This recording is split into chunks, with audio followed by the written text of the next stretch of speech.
Hey guys, I'm Dov, and today I'm back with more Total War Warhammer 2 online action. Today we're back with Norsca, going to be taking on the Beastmen.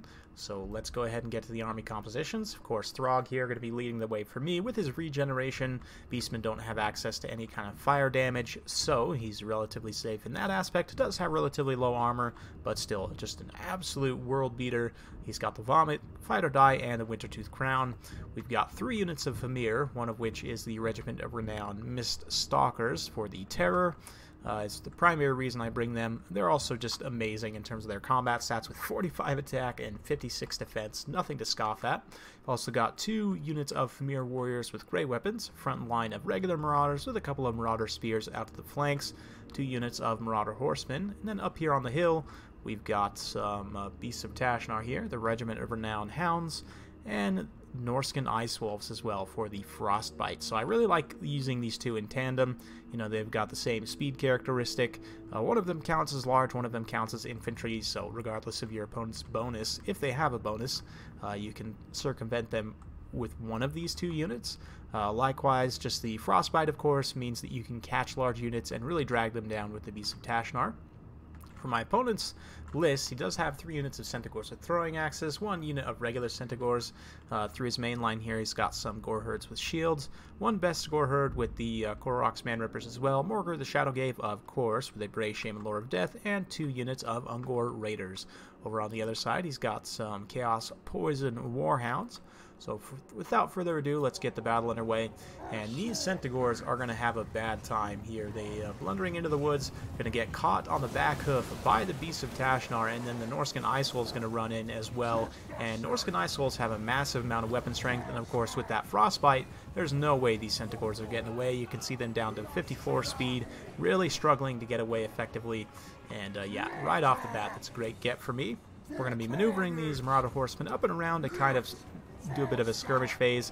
They actually catch these Centaurs in melee and then force the other Centaurs straight into the waiting jaws of the Hound Force here. So not satisfied with gobbling up 1 unit of Centaurs, these guys are hungry for Centaur meat and going to be gobbling up another unit here. The throwing axes won't help a whole lot. They'll do a little bit of damage, but yeah. So that's 2, just about 3 units of Centaurs down. Meanwhile, the mainline engagement getting underway here. Throgg and the Famir pushing forward. Vestigor will definitely beat the crap out of this Marauder unit, but that's okay, acceptable losses and all that. Meanwhile, the Miststalkers in the center will apply their terror shortly after these Beastmen have taken enough damage. And a nice burning head from my Fire Famir, who I forgot to mention earlier. Very nicely just roasting through the Beastmen line here. Koroks Man Ripper is going to hold it together. But this unit of Gore Herds with shields probably going to be out of there. In fact, 2 units of Gore Herds with shields. One of them just straight up shattering. Cascading Fire Cloak also going down to those Famir Warriors. Great weapons just to give them a bit more melee defense since they are fighting an elite halberd unit. Zoning out the hounds in the back, and you can see over on the far side these Ice Wolves and the Beasts of Tashnar absolutely love using these guys in tandem. They can just eat up light cavalry all day, no problem, and these Centaurs are going to get dragged down, especially once that Frostbite gets applied there. And yeah, it's going to be tough stuff all around for the Beastmen. This is in fact one of the toughest matchups. I would say probably the toughest matchup for the Beastmen outside of maybe the Vampires. Vampires is another really tough one. But yeah, you can see these rallied Marauders here fighting some beautiful Beastmen Chaos Spawn. Throgg's going to get over here and start punting Morgur around. Unfortunately, the Koroks Man Rippers are making quite a stand here, actually dragging down those Famir Warriors with great weapons, holding out very, very well. Unfortunately, this is the only halberd unit that the Beastmen have access to, and halberds in general, especially elite halberds like the Koroks Man Rippers, are an excellent pick against the Norskins because they rely very heavily on Famir at the moment to win melee engagements, especially against heavily armored factions. So having the 1 elite halberd unit is nice, but it's definitely tough that the Beastmen don't have more than this. Vestigor can be a pretty good option as they have the AP to deal with the Famir pretty well, but likewise the Famir, especially with the armor sundering, then the Marauders saturated on top of them, will be able to drag down the Vestigor very easily.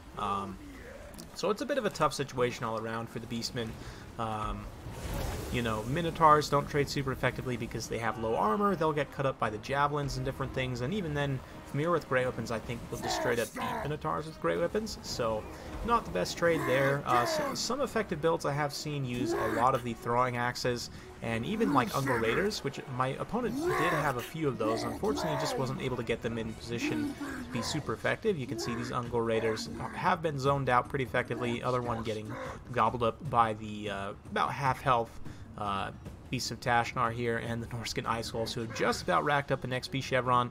123 kills for the Beasts of Tashnar, 68 for the Norscan Ice Wolves. Many of those are Centaurs as well, so that's pretty good at the end of the day.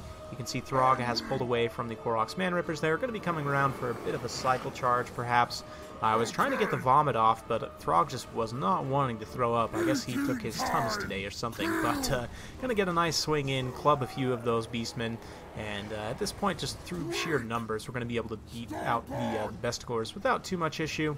Marauder Horsemen just kind of charging around here, being a nuisance, applying different charge bonuses to various pockets.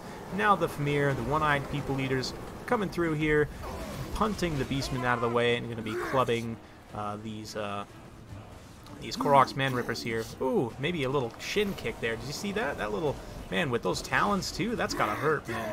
I would not like to be kicked by a Fimir in the shins, I'll tell you what. But anyway, hope you guys enjoyed watching this one. Bit of a fun replay. Like I said, tough matchup for the Beastmen, and my opponent's list was pretty decent here. I was just able to get a very favorable engagement with this big ambush up on the hill. My opponent really needed those Centaurs with throwing axes to take down my Fimir. Since he didn't have them on station in the right position, you know, they weren't able to do so, unfortunately. Yeah, as far as what you could do as the Beastman, like I was saying, a pretty heavy missile build with lots of Ungor Raiders and the throwing axes. You want to try and keep your throwing axes nice and tight with your army because they're going to be your bread and butter for taking down the Fimir. Koroks Man Ripper is always a solid choice. You can't argue with Morker either, although I would probably say you want to go with Lore of Shadows here. Melkos is going to be really nice for dragging down mobile units like those hounds and so on. If you have Enfeebling Foe, you can put that on the Fimir, so they'll trade a bit less effectively in general.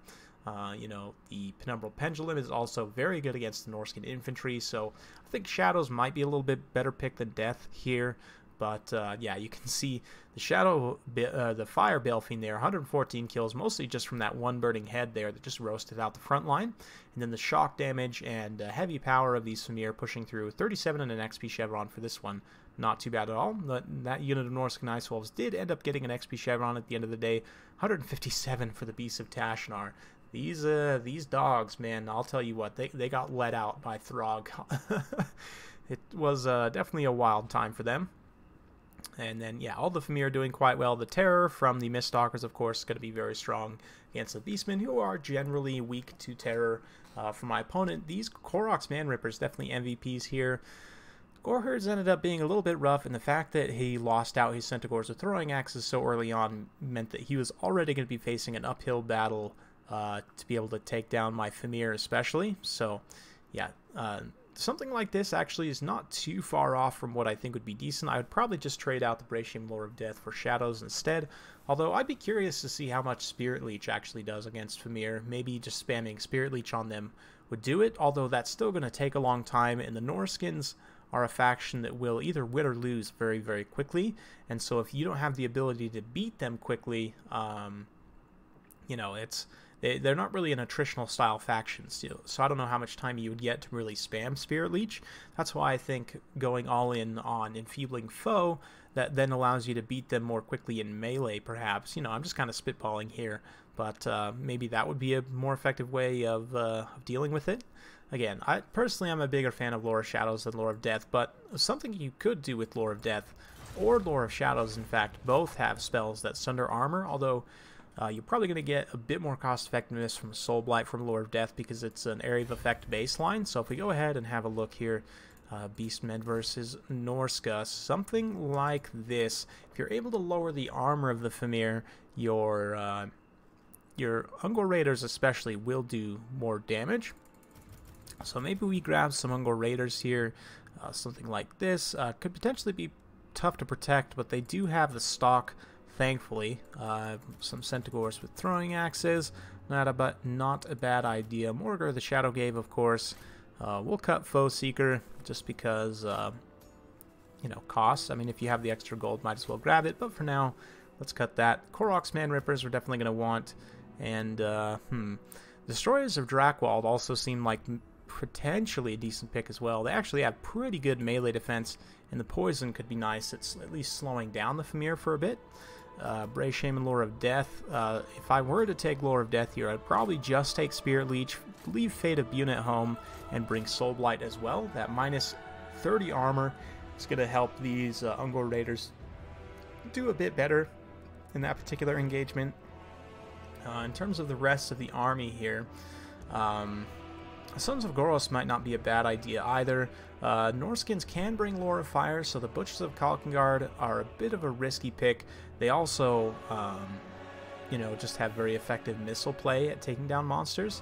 We're already a little bit short on army, but the Butchers are just such a good unit. 60 melee defense and regeneration makes them super hard to take down. They also have a pretty good missile block chance, so maybe we will include them just as kind of an elite killer. They also do cause terror, so potentially could be useful in that aspect.